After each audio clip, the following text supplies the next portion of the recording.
লাগে স্যার, একটা বাহিনীর ফোর্স হয়ে আমি নিজে পরিচয় দিব, আমার নিজের লজ্জা লাগে। আমাদের আমি একটা ছোট উদাহরণ দিই স্যার, আমি আশা করি যতটুকু দেখছি, এই যে জাতীয় সংসদ নির্বাচন, শেষ যে নির্বাচনটা হয়ে গেছে স্যার, এই নির্বাচনে একক যে নির্বাচনটা হয়ে গেছে, পুলিশ কি ব্যবহার করে যে নির্বাচনটা হয়ে গেছে, নির্বাচনে সারা বাংলাদেশে এককভাবে মামলা হয়েছে। কিছু মামলা গায়েবী মামলা, যে মামলাগুলো ভিত্তি নাই, এই মামলাগুলো আমাদেরকে দিয়ে করেছে।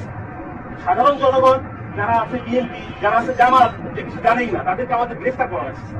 জনগণের মধ্যে আমাদের যে শত্রুতা দৌরাত্ম সৃষ্টি হয়েছে স্যার, এই সাম্প্রতিক সময়ে এই একটা বিষয় থেকে আমি আমাদেরকে নির্দেশনা দিচ্ছে যে এলাকায় কোনো বিএনপি জামাত থাকতে পারবে না, এলাকায় কোনো অন্য ভিন্ন ধর্মাবলম্বী কোনো কিছু থাকতে পারবে না।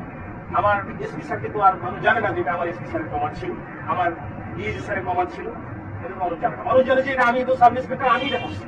সন্তোষ করে একজন সাব ইন্সপেক্টরকে মেরে ঝুলাই দিচ্ছে। রাখছিল কি, সাম্প্রতিক সময় যখন প্রথম আন্দোলন শুরু হলো স্যার, সেই আন্দোলনে একটা গাড়ি ভাঙচুর হয়, সেটা সরকারবাদী একটা মামলা হয়। সেই মামলার আইন ছিল যাকে সাইকেল আইনের উপরে অনেক ব্যক্তিগত একটা প্রভাব আছে। আপনারা যে দেখছেন হয়তো স্যার, এখানে আমাদের বিষয়টাও সাইকেল আসছে, সবাই এটা যাচ্ছে।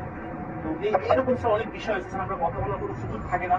আমরা চাই স্যার এই বাহিনীটাকে স্যার এই রাজনীতি করুন, এই রাজনীতি করুন থেকে আমাদের দাবি দেওয়ার প্রধান যে বিষয়টা, সেটা হচ্ছে আমরা রাজনীতি করণের মধ্যে তারা থাকতে চাই না।